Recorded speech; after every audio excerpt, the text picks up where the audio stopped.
Hello my dear student and respected guardians, welcome to my YouTube channel Shivaji education centre Rail Mandi Jaswantpur. इस lockdown के समय पर विद्यार्थियों की शिक्षा को निरंतर आगे बढ़ाए रखने के लिए शिवाजी एजुकेशन सेंटर के द्वारा ऑनलाइन क्लासेस स्टार्ट की गई हैं, जिसमें आज 12th के बच्चों के लिए फर्स्ट लेसन जीवों में जन्म का वीडियो आपको डाल रहा हूं, भेज रहा हूं, जिसे आप बारीकी से समझें और चैनल को सब्सक्राइब करना ना भूलें। आइए, जैसे कि पहला टॉपिक जीवों में जन्म दिया गया है, तो आइए सबसे पहले जीव का तात्पर्य तो हम लोग जानते ही हैं कि जीवों का मतलब यहां पर बायोम, यानी हमारी पृथ्वी पर उपस्थित जितने भी जीव समूह उपस्थित हैं उनको हम बायोम या जीव शब्द का प्रयोग करते हैं। और जीवों में अपने जैसी संतान पैदा करने की एक अद्भुत और विलक्षण क्षमता पाई जाती है, जिसके कारण प्रत्येक जीव इस प्रकृति में अपने बायोम में अपना जैविक संतुलन बनाए रखते हैं। प्रत्येक जीव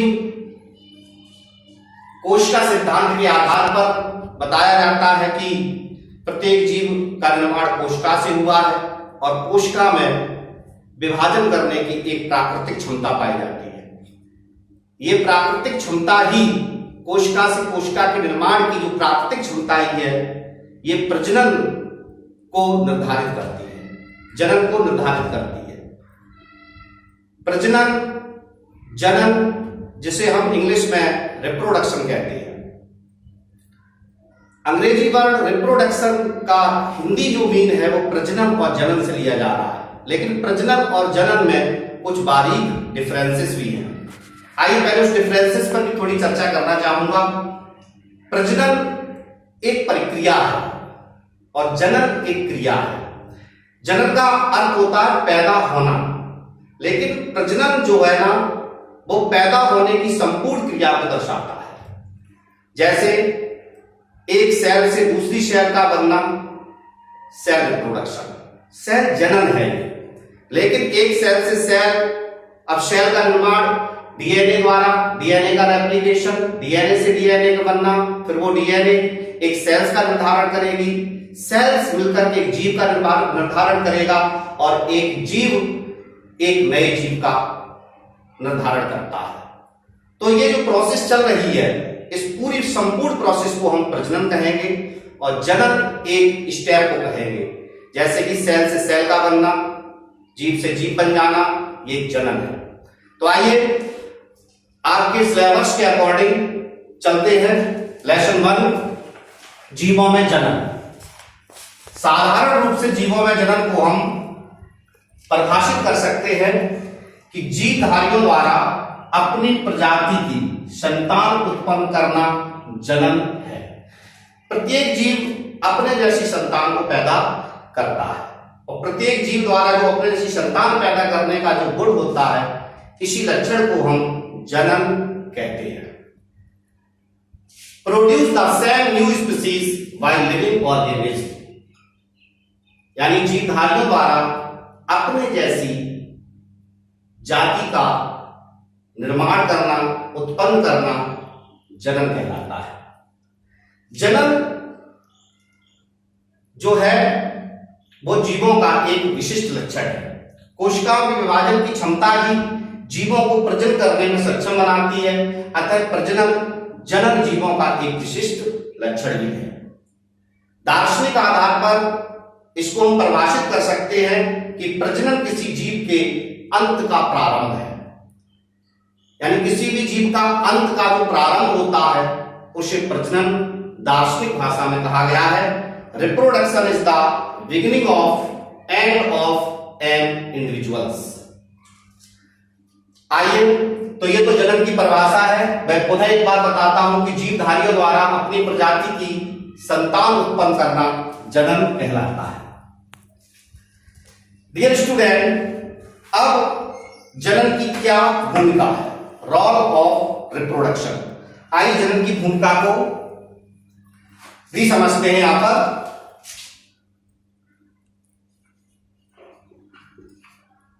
प्रजनन की भूमिका,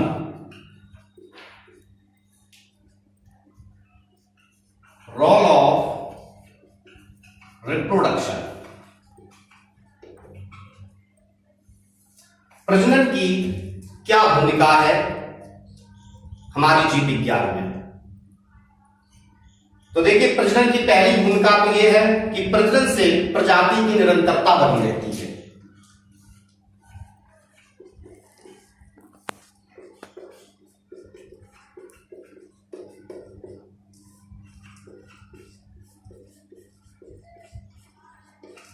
प्रजनन से प्रजाति की निरंतरता बनी रहती है। हमारी पृथ्वी पर विभिन्न प्रकार की स्पीशीज, जातियां उपस्थित है और प्रत्येक जातियां अपना अस्तित्व बनाए रखने के लिए जनन करती रहती हैं, जिसके कारण प्रत्येक प्रजाति की एक निरंतरता बनी हुई है और यह निरंतरता प्रजनन पर निर्धारित है।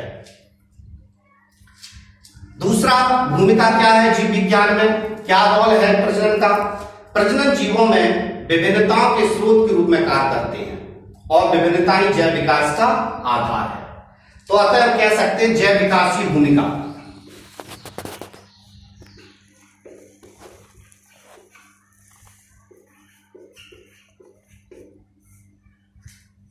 प्रजनन जैव विकास में भी अपनी एक अहम और महत्वपूर्ण भूमिका निभाता है, क्योंकि प्रजनन से उत्पन्न होने वाली संतानों में भिन्नताएं पैदा होती हैं और ये भिन्नताएं जब निरंतर पीढ़ी दर पीढ़ी चलती रहती हैं तो एक नई जाति का निर्माण करती हैं। जब नई जाति का निर्माण होता है तो जैव विकास में प्रत्येक नई जाति का एक अहम रोल हो जाता है। भिन्नताएं या विभिन्नताएं जैव विकास का कच्चा माल भी कहा जाता है और विभिन्नताएं जो हैं वो प्रजनन से विकसित होती हैं। अतः प्रजनन विभिन्नताओं के रूप में जैव विकास के अंदर एक महत्वपूर्ण भूमिका को निभाता है। तीसरा रोल क्या है, प्रजनन से पारिस्थितिक संतुलन बना रहता है।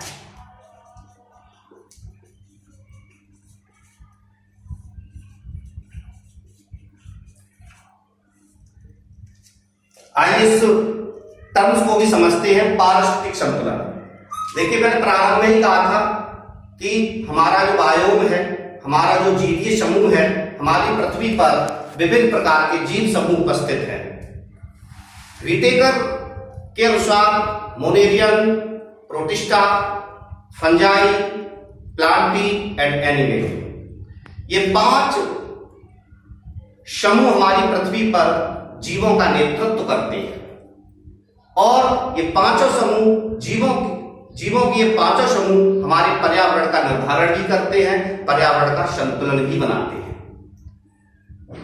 और ये संतुलन तभी संभव हो सका है जब इन सभी जीव समूहों में प्रजनन पाया जाता है। अगर प्रजनन ना होता तो ये जीवी समूह आज हमारे बीच उपस्थित नहीं होते, जिससे हमारा पर्यावरण संतुलन बिगड़ जाता। क्योंकि हमारे पर्यावरण में प्रत्येक जीव समूह का, चाहे वो मोनेरियन हो, चाहे वो प्रोटिस्टियन हो, चाहे वो फंजाई हो, चाहे वो प्लांटी हो, चाहे वो एनिमल हो, इन सभी का एक महत्वपूर्ण रोल है। अतः प्रजनन पारिस्थितिक संतुलन में भी एक महत्वपूर्ण भूमिका अदा करता है।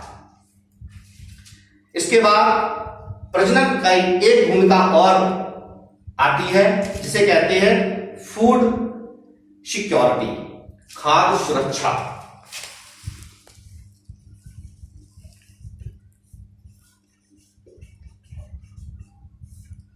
प्रजनन से खाद्य सुरक्षा भी निर्धारित होती है, क्योंकि मोस्टली जितने भी एनिमल्स होते हैं वो हेटेरोट्रॉप्स होते हैं और अन्य जीव जंतुओं पर निर्भर होते हैं, जैसे प्लांट्स पर या अदर एनिमल्स पर। और एनिमल्स से भी हमें काफी फूड मटेरियल्स जैसे मिल्क, मीट, एटसेट्रा प्रोडक्ट प्राप्त होते हैं। प्लांट से हमको अनाज, दाल, खाद्य तेल ऐसे प्रोडक्ट प्राप्त होते हैं और ये सभी जीव समूह हमारी पृथ्वी पर प्रजनन के द्वारा ही उपस्थित है। अतः प्रजनन सभी जीवों में खाद्य सुरक्षा को भी निर्धारित करता है। तो ये प्रजनन के कुछ रोल थे।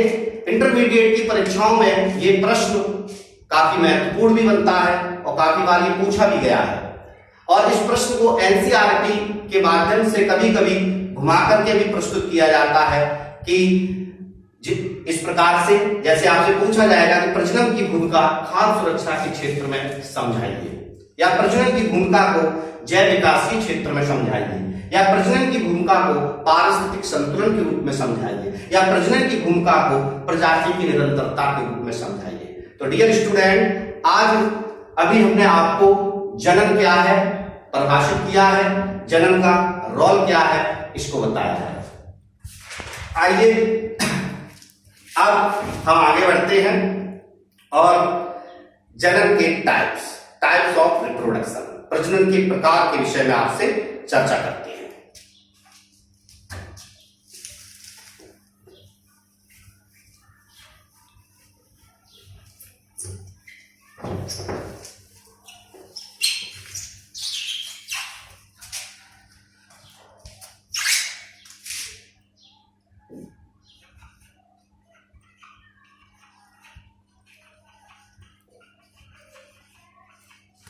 टाइप्स ऑफ रिप्रोडक्शन,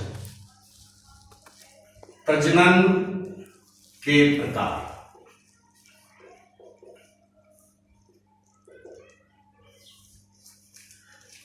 प्रजनन हमारी पृथ्वी पर उपस्थित समस्त जीवीय समूह में दो प्रकार का होता है, अर्थात हम कह सकते हैं समस्त जीवी समूह में दो प्रकार के प्रजनन होते हैं। एक अलैंगिक जनन,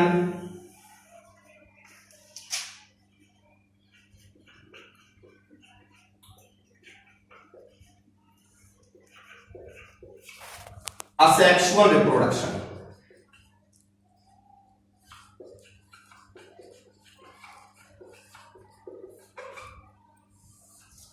और लैंगिक जनन।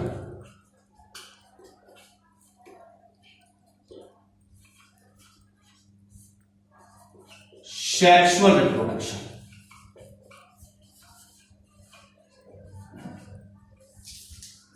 Dear student, types of reproduction, two types reproduction in presence of all living things.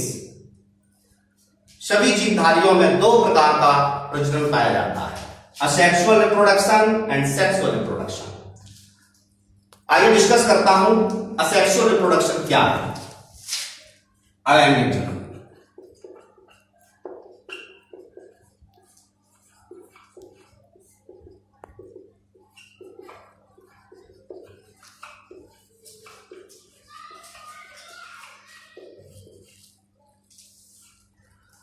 अलैंगिक जनन, आइए इसके पहले मीन को समझने का प्रयास करते हैं। अलैंगिक, यहां पर दो शब्द हैं, आ और लैंगिक। आ का तात्पर्य है नहीं और लैंगिक का मतलब है युग्मक, अर्थात इंग्लिश में गैमेट्स,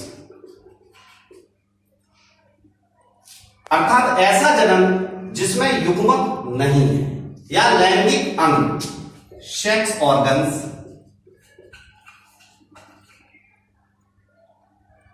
गोनड्स। तो ऐसा जनन जिसमें युग्मक नहीं होते हैं, जिसमें सेक्स ऑर्गन्स नहीं होते हैं, उसको हम अलैंगिक जनन कहते हैं। इसी प्रकार से असेक्सुअल वर्ड में भी दो वर्ड हैं, A and sexual. A means absence और सेक्सुअल माने सेक्स ऑर्गन्स।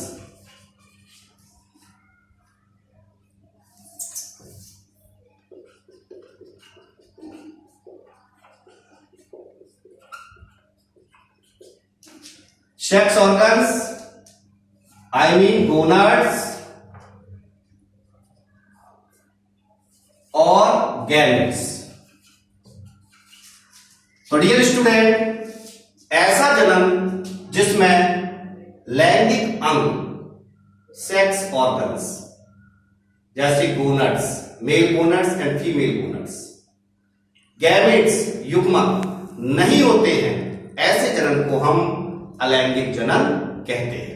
तो अलैंगिक जन्म को परिभाषित कर सकते हैं, ऐसा जन्म जो बिना युग्मकों, जिसमें युग्मक नहीं है, और जब युग्मक नहीं है तो उनमें निषेचन भी नहीं होगा। तो ऐसा जन्म जो बिना युग्मकों एवं बिना निषेचन के होता है,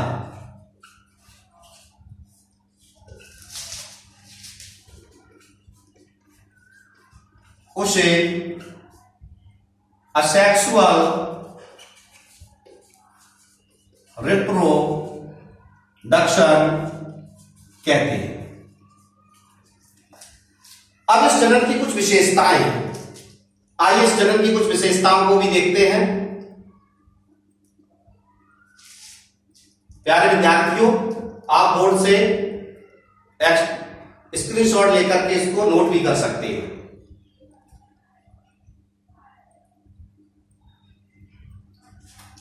असेक्सुअल रिप्रोडक्शन की विशेषताएं।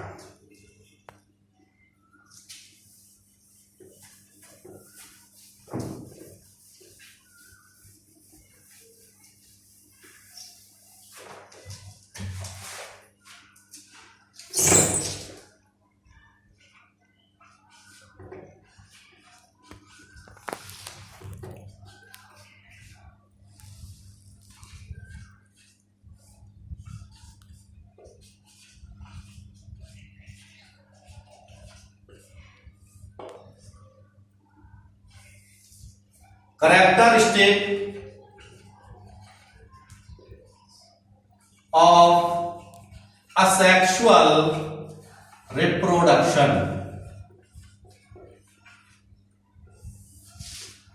तो पहली विशेषता क्या है कि असेक्सुअल रिप्रोडक्शन में केवल एक जनक ही भाग लेता है। इस जनक में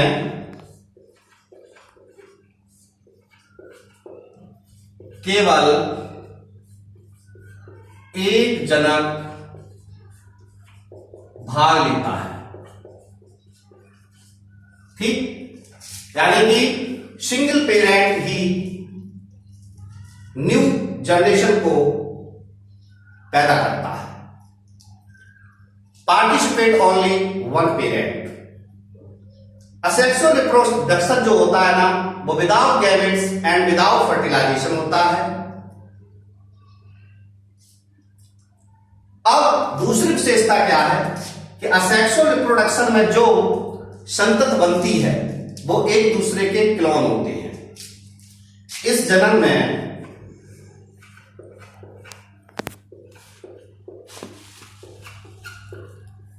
बनने वाली संतति एक दूसरे के क्लोन होते हैं। क्लोन, आइए क्लोन का भी जानते हैं क्या होता है।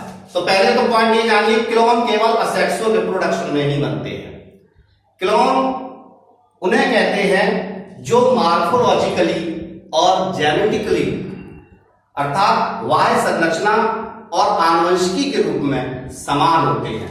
क्लोन का मीन्स होता है जो मॉर्फोलॉजिकली एंड जेनेटिकली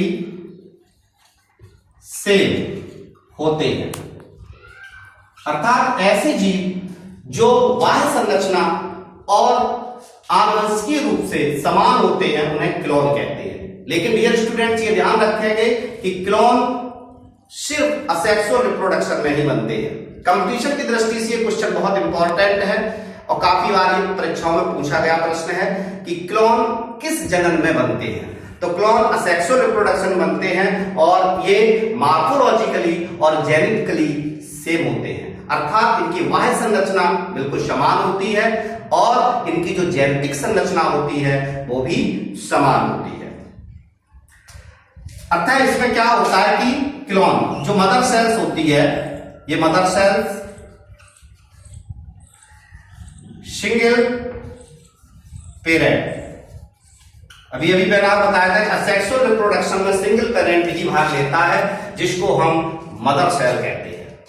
अब ये मदर सेल माइटोसिस, ये पॉइंट भी आप ध्यान रखेंगे। असेक्सुअल रिप्रोडक्शन में सदैव माइटोसिस प्रोसेस होती है, शतसूत्री विभाजन होता है।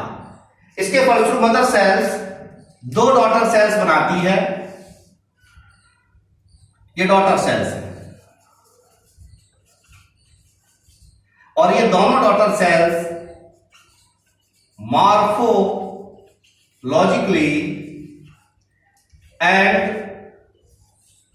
जेनेटिकली इक्वल, समान होते हैं, इन्हें हम क्लोन कहते हैं।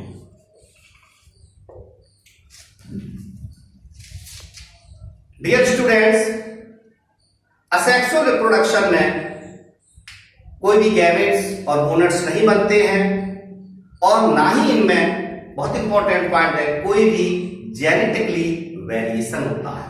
अर्थात असेक्सुअल रिप्रोडक्शन में भिन्नताएं भी नहीं, विभिन्नताएं पैदा नहीं होती हैं, इनके जीन में कोई परिवर्तन नहीं आता है और जब इनके जीन में कोई परिवर्तन नहीं आता है तो इनकी आनुवंशिकी सदैव एक सी रहती है, अतः ये जैव विकास में इनका कोई भी रोल नहीं है। यहां पर एक स्पष्ट होता है कि जैव विकास में रोल सिर्फ लैंगिक जनन का ही होता है, क्योंकि लैंगिक जनन से ही वेरिएशन पैदा होते हैं, अलैंगिक जनन से वेरिएशन नहीं होते हैं। आइए अब जानते हैं कि असेक्सुअल रिप्रोडक्शन किन प्राणियों में पाया जाता है। आइए नोट कर लीजिए, तब तक उनको स्क्रीनशॉट ले लीजिए।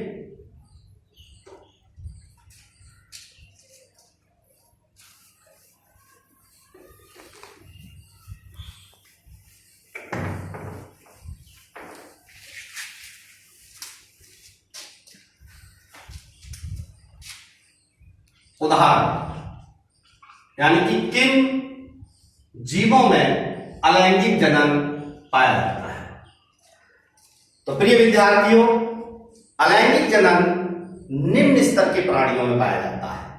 यूनिसेलुलर एक कोष की ये प्राणी, जितने भी एक कोष की प्राणी हैं, जैसे phylum protozoa, paramecium, amoeba, porifera, coelenterata, ये निम्न स्तर के फाइलम एनिमल हैं जिनमें असेक्सुअल रिप्रोडक्शन पाया जाता है। तो असेक्सुअल रिप्रोडक्शन एक कोशिकीय एवं सिंपल साधारण शारीरिक संरचना वाले जीवधारियों में पाया जाता है। एक कोशिकीय एवं साधारण संरचना वाले प्राणियों में उपस्थित होता है। तो asexual reproduction in presence of unicellular and simple body organisation living organism में उपस्थित होता है। लेकिन ये हायर प्लांट्स में भी देखने को मिलता है। हायर प्लांट्स में असेक्सुअल रिप्रोडक्शन का एक टाइप देखने को मिलता है जिसको हम कहते हैं वेजिटेटिव रिप्रोडक्शन। वेजिटेटिव रिप्रोडक्शन में हायर प्लांट्स जैसे गुलाब, गुड़हल, अंगूर, केला, ये सभी हायर प्लांट्स हैं।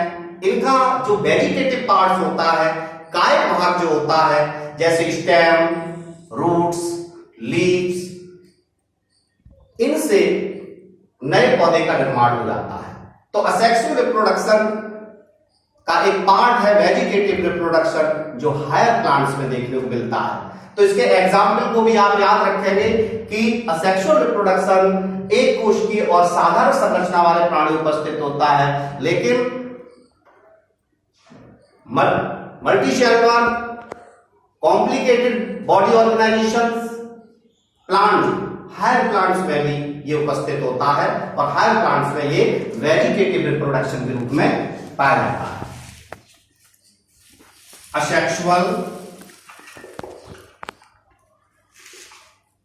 वेजिटेटिव रिप्रोडक्शन हायर प्लांट्स, ये इसके एग्जाम्पल्स हैं। तो ये तथ्य भी आप लोग याद रखेंगे, कंपटीशन में ये पूछे जाते हैं। प्यारे विद्यार्थियों, अब मैं आपको बताने जा रहा हूं types of asexual reproduction, asexual reproduction के प्रकार। आइए इसको नोट कर लें तब तक।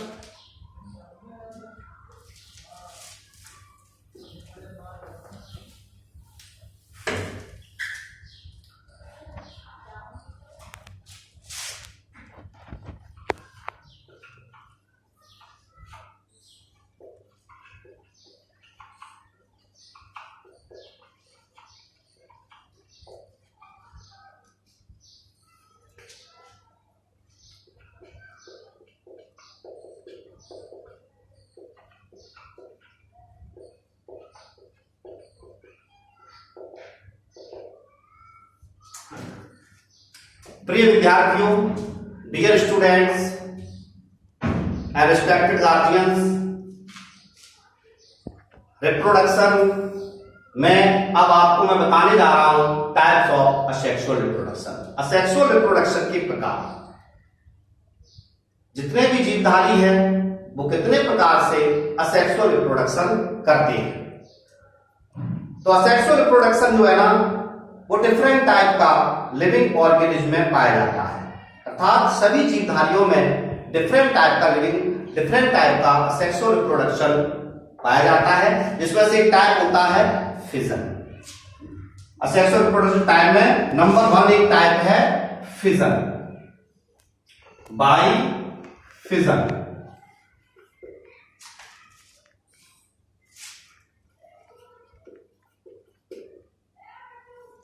बाइफिजन, जिसको हिंदी में कहते हैं विखंडन या विभाजन, विखंडन या विभाजन द्वारा।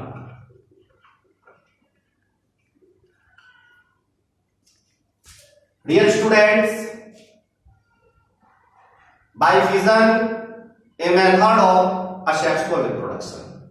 फिजन असेक्सुअल रिप्रोडक्शन का एक मेथड्स है, एक टाइप्स है। इस मेथड्स में मदर सेल्स विभाजित हो जाती है और वो डॉटर सेल्स का निर्माण करती है, और ये विभाजन माइटोसिस प्रोसेस द्वारा होता है। तो विखंडन की जो प्रोसेस है या फिजन की जो प्रोसेस है वो माइटोसिस द्वारा होती है।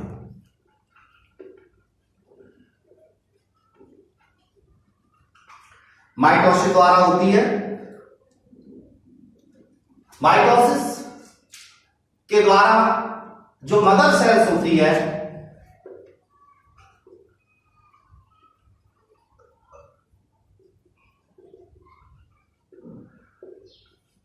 टू डॉटर सेल्स का निर्माण करती है। ये डॉटर सेल्स मैंने अभी आपको बताया था कि क्लोन होते हैं, इनकी जेनेटिकली एंड मॉर्फोलॉजिकल स्ट्रक्चर समान होता है। बाइफिजन प्रोसेस जीवधारियों में 3 प्रकार का पाया जाता है।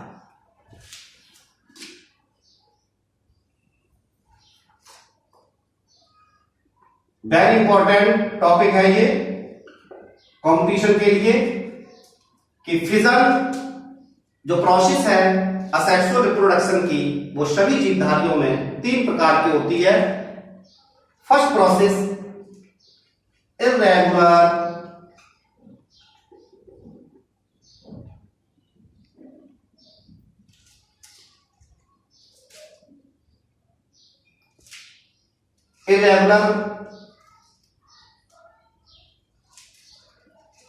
बाइनरी फिजन,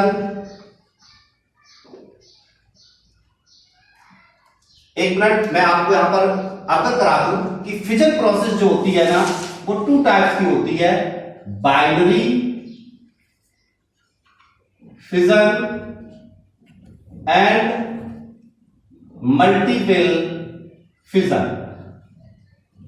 बाइनरी फिजन द्विविभाजन और मल्टीपल फिजन का मतलब बहुविभाजन। तो एक मिनट सभी विद्यार्थी ध्यान दें, बाइफिजन अलैंगिक जनन का एक मेथड है। इस मेथड में कोई भी जो प्राणी होता है, जो जीव होता है, जो सेक्सुअल रिप्रोडक्शन कर रहा है, जो मदर सेल्स है, वो या फिर तो 2 भागों में बढ़ जाती है या फिर 2 से अधिक भागों में भी बढ़ जाती है। अगर 2 भागों में बढ़ रही है तो इसको कहते हैं बाइनरी फिजन, और यदि ये 2 से अधिक भागों में बढ़ रही है तो इसको कहते हैं मल्टीपल फिजन। आइए यहां पर हम बाइनरी फिजन का टाइप्स बता रहे हैं। सबसे पहले टाइप्स ऑफ बाइनरी फिजन। तो बाइनरी फिजन जो है ना वो 3 टाइप का होता है, irregular binary fission, transverse binary fission and longitudinal binary fission.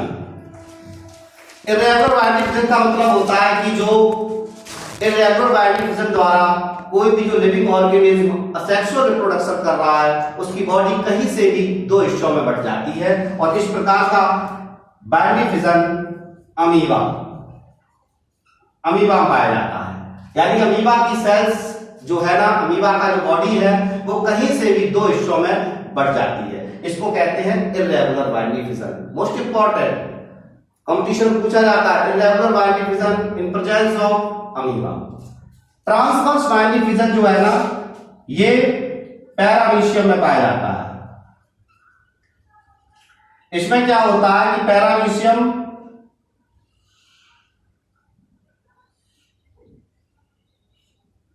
की जो बॉडी होती है वो ट्रांसवर्स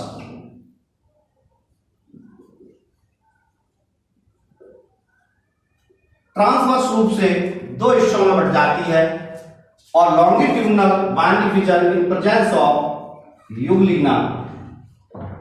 इसमें क्या होता है, इसमें यूग्लिना जो होता है वो लॉन्गिट्यूडिनल रूप से, ऊर्ध्वाधर रूप से अपनी बॉडी को 2 हिस्सों में डिवाइड करता है। तो longitudinal binary fission in presence of Euglena.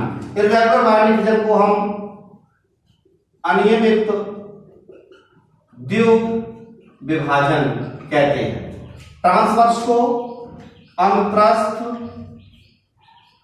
द्विविभाजन कहते हैं, और इसको अनुदैर्ध्य द्विविभाजन कहते हैं। आइए फिगर के माध्यम से इसको समझने का प्रयास करें। ये यूग्लिना है, तो यूग्लिना का जो बॉडी है ना वो ऊपर से इस प्रकार से 2 हिस्सों डिवाइड हो जाते हैं।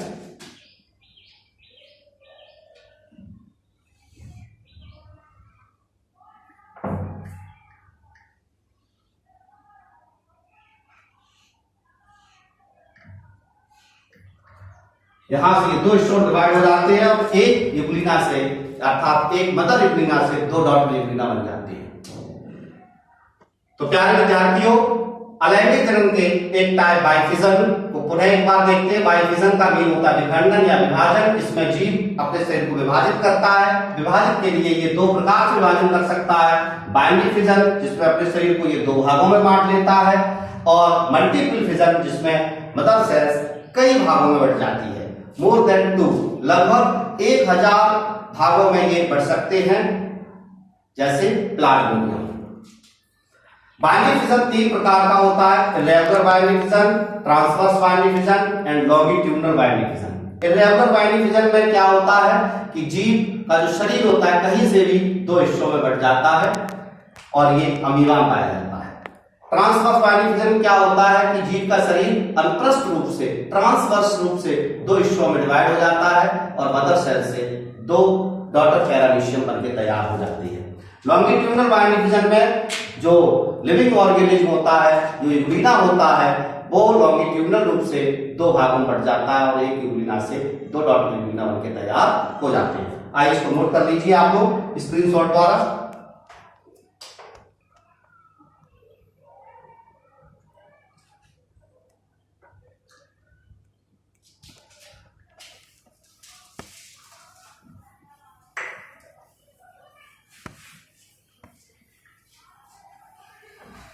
आइए सेकंड टाइप का जो पहला टाइप फिजन, एक टाइप और पाया जाता है सेक्सुअल रिप्रोडक्शन में जिसे कहते हैं बडिंग।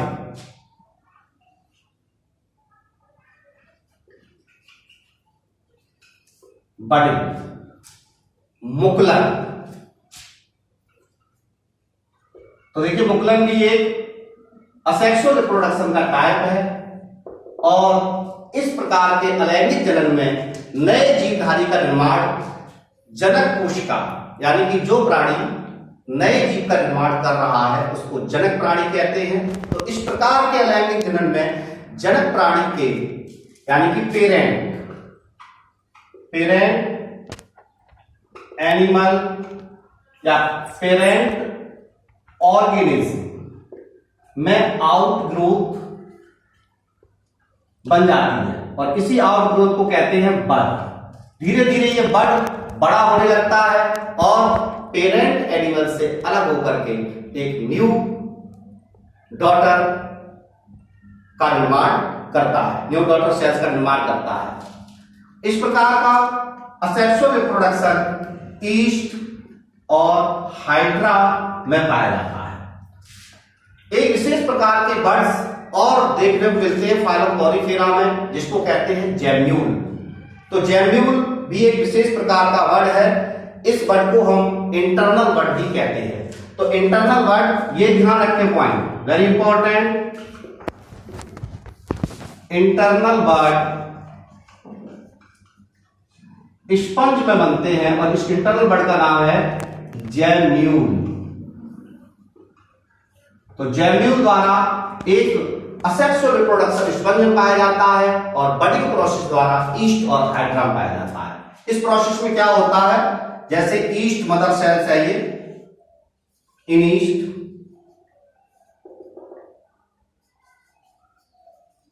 मदर ईस्ट सेल ये सदैव ध्यान रखेंगे कि असेक्सुअल रिप्रोडक्शन सदैव एडेप्टेटिव कंडीशंस, अनुकूल परिस्थितियों में ही होता है। तो मदर ईस्ट सेल अनुकूल परिस्थितियों में फूड मटेरियल्स को गेन करके, ग्रहण करके एक छोटा सा आउटग्रोथ अपनी बॉडी में डेवलप करते हैं जिसको कहते हैं बड। ये बड धीरे धीरे स्लोली फूड मटेरियल को एब्जॉर्ब करते रहते हैं और आकार में बड़े हो जाते हैं। मदर ईस्ट सेल्स का जो न्यूक्लियस होता है वो डिवाइड होकर के बड में चला जाता है और बाद में ये बड ईस्ट सेल से अलग होकर के डॉटर सेल्स का निर्माण करती है। तो इस प्रोसेस को हम कहते हैं बडिंग प्रोसेस। इन हाइड्रा में देखिए, हाइड्रा क्या होता है, एडेप्टेटिव कंडीशंस में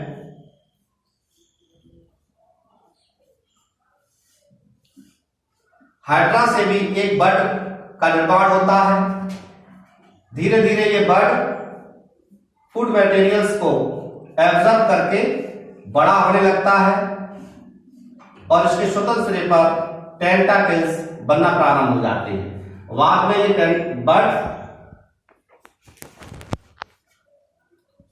ग्रोइंग बड और बाद में ये बड अलग होकर के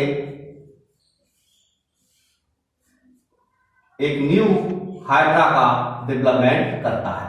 तो ये एक process, budding process asexual reproduction में है, आप नोट करें। प्यारे विद्यार्थियों, आज के दिन के लिए ये हमारे रिप्रोडक्शन टॉपिक का फर्स्ट पार्ट है शिवाजी एजुकेशन सेंटर के द्वारा, जिसका संचालक मैं स्वयं अतुल शिकरवार और डायरेक्टर हमारे छोटे भाई गौरव ठाकरे जी हैं, जो शिक्षा के प्रसार का उद्देश्य लेकर के जन जन तक